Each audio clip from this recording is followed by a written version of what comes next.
I would like to use my time up here to tell you the story of the blouse I'm wearing. It's my mom's blouse, and she bought it a few years ago in a tiny, whiny boutique in Istanbul. It's been around 3 months since she gave it to me, and now every time she sees me wearing it, she tells me the most beautiful stories of where this blouse accompanied her in her life. She told me, for example, that she bought this blouse in a time when she just sold her old business and just started a new one. So, an adventurous time, an uncertain one, but one when she felt empowered and strong. She also told me that she wore this blouse on her first business meeting, and it brought good luck to her ever since. Now, with every story she tells me about this blouse, it becomes more valuable for me. Since her adventurous stories are woven in this piece, in moments when she felt empowered and strong. Wearing it makes me feel confident, empowered and strong as well, which is one of the reasons why I'm wearing it today. This is what fashion should do. Fashion should help us feel beautiful, confident, and comfortable. It should let us see our stories and our energies in these pieces and in the outfits we choose. Because fashion is our chosen second skin, and it always transports some kind of message to the environment. But to be fair, not only our stories and our energies are in the clothes we are wearing, but also the stories of the people who touched our clothes before us, and that's the people who make our clothes. Let's have a look at their stories. The fashion industry used to be an industry of prestige and charm, where fashion designers would work many months ahead to plan 4 fashion seasons a year: fall, winter, spring, and summer. They would talk to their team of sewers, and together they would create a collection of colors and styles of which they thought it would fit people's taste this season. Fashion had a value, and the general public could invest in 1, maybe 2 new pieces a season. These pieces were special, and they were made to bring long-lasting joy, like my mom's blouse does. Now, throw that picture out of the window, because it has nothing to do with the fashion industry today.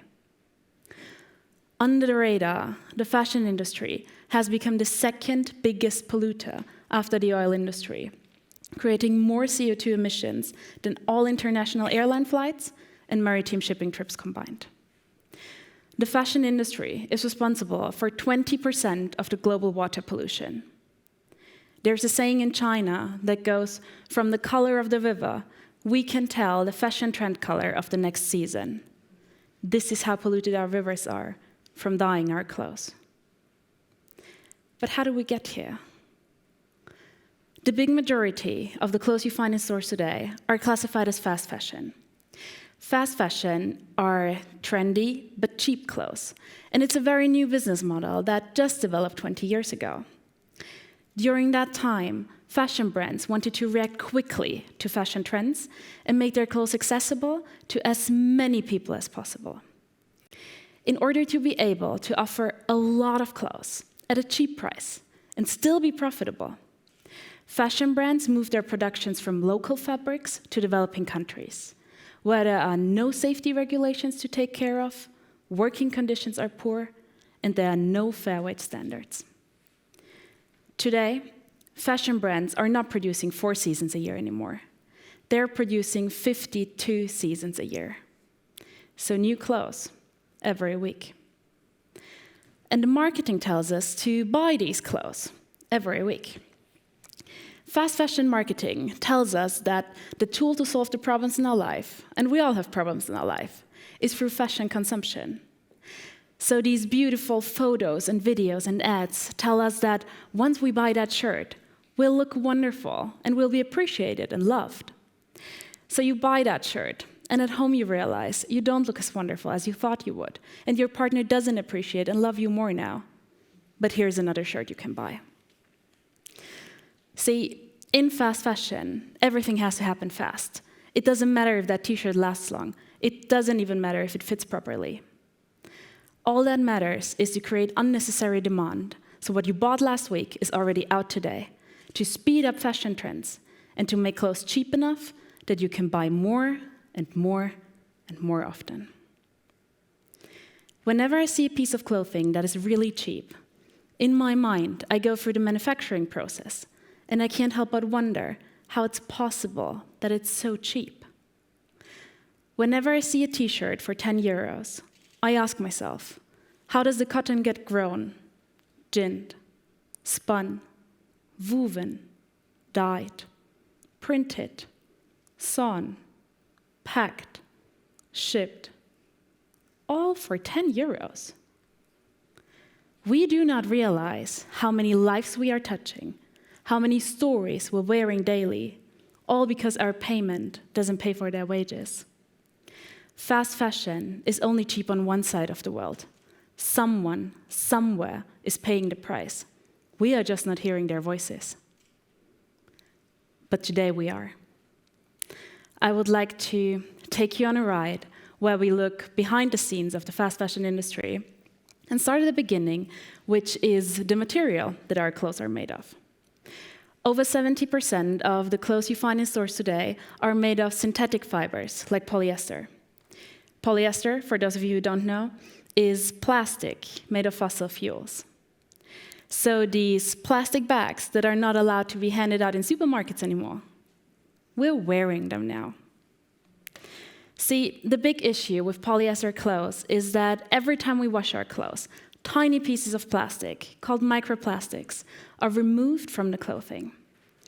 These microplastics go through our washing machine and our wastewater and end up in our rivers and oceans. Each year, our clothes produce as much microplastics as 50 billion plastic bottles would do. Our clothes alone.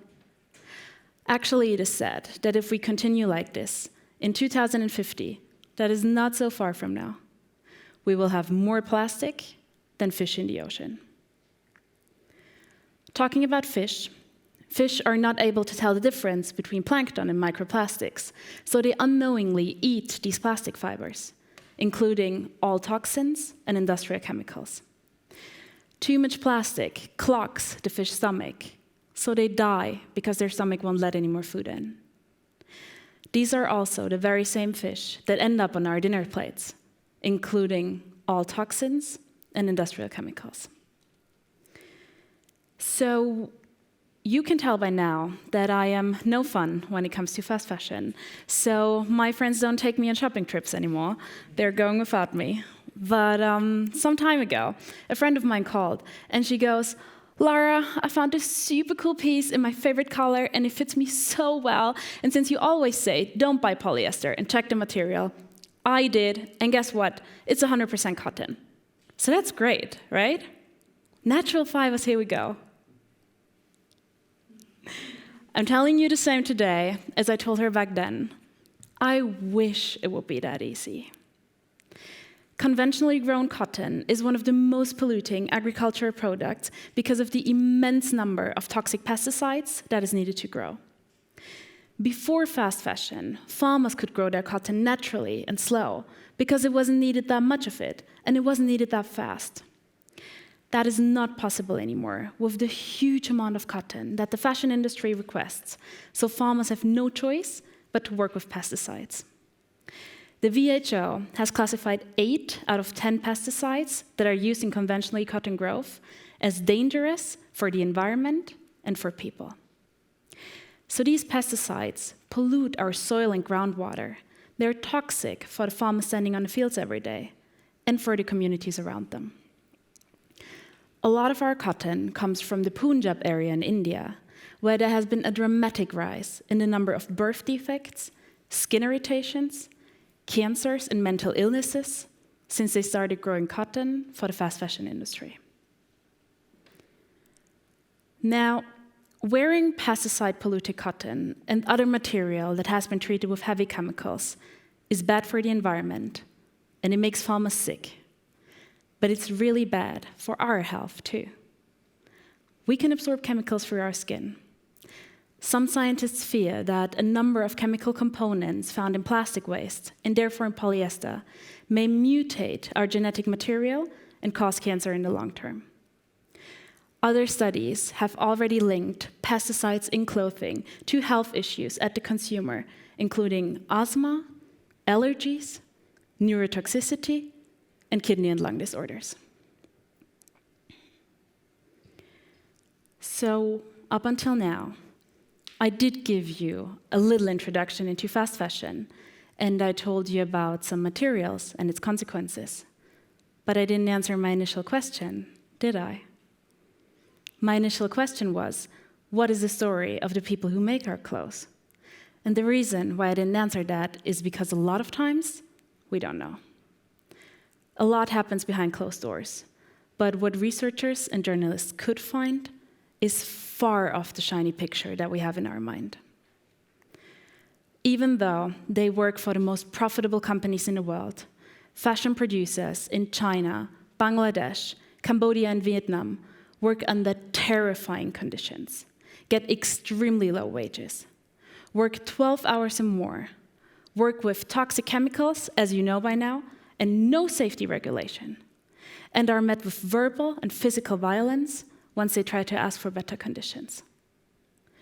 In the last 2 years alone, 170 workers died, and over 800 were injured in the textile industry from accidents that could have been prevented if the slightest safety measurements were taken.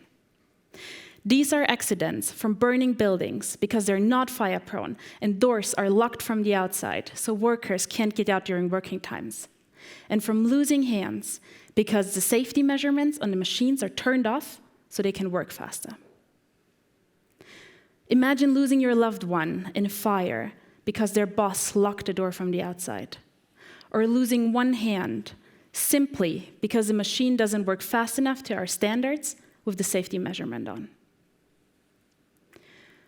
I don't understand why the fashion industry doesn't care about the safety of millions of its workers. We're talking about essential human rights. Why does it not care about the health of its farmers and workers and its consumers? Why does it not care whilst generating enormous profit? If this is an industry that is only about the cost, why is it not taking the cost of our health, the cost of water pollution, the cost of innocent people dying into consideration as well? Luckily, I am not the only one asking that question, and a new movement arose, and it's called fair fashion, or slow fashion, or healthy fashion. Fair fashion brands focus on working in harmony with nature and people alike. They use material that is environmentally friendly, like organic fabrics, for example, organic cotton or organic linen. They produce slow, meaning 4 seasons a year, so nature has time to grow naturally, and workers have time to work safely. And they produce ethically, meaning that they pay their workers a fair living wage and they treat them with respect. They make sure that the hands that make their clothes are happy hands, so we can all wear our clothes in dignity. But what fair fashion brands mostly do is being transparent. They explain their material, they share their work ethics, they give you an insight on how your clothes are made. We demand transparency in every aspect of our life. We want to know what's in our food, we want to know what our coworkers make, we want to know where our partner has been, and when they say nowhere, we get suspicious. I deeply encourage you to get suspicious with fashion brands as well, because here's a fact. The industry is not going to change if we don't. As long as we keep on buying and buying fast fashion, toxic chemicals are going to pollute the world, and people in developing countries will be beaten up once they ask for a fair wage. But once we start demanding and buying fair fashion, the industry is going to change, because the industry is only about the profit. So they are going to produce whatever customers are going to buy. So now, after so much information, I would like to share 3 easy tips that everyone can try to change this fashion world for good. 1, the most sustainable item is the one that is in your closet. Wear what you have, swap clothes with your friends, or your mom, or buy secondhand. 2nd, buy less, Choose well, make it last. Save up and invest in your health. Invest in quality, invest in fair fashion brands. I do get a lot of questions from people who listen to me hating about fast fashion, and they go, well, what should we buy instead? And is it affordable to the general public? And I do get that question because it seems like fair fashion brands come around extremely expensive in comparison to fast fashion brands. But I think it's a failure of thought right here. A fair fashion piece has a very normal price for the work and the quality and the piece you are buying. What is not normal is that we can all afford to buy new clothes every week.